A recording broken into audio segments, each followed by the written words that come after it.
Being smart is always in comparison with somebody else. Smart means you always have to be better than somebody else.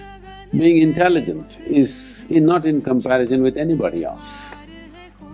It's just by its own nature. So, intelligence is significant because intelligence is never in competition. It is simply an expression of life. A certain dimension of life is finding expression in a certain way. That's where intelligence is.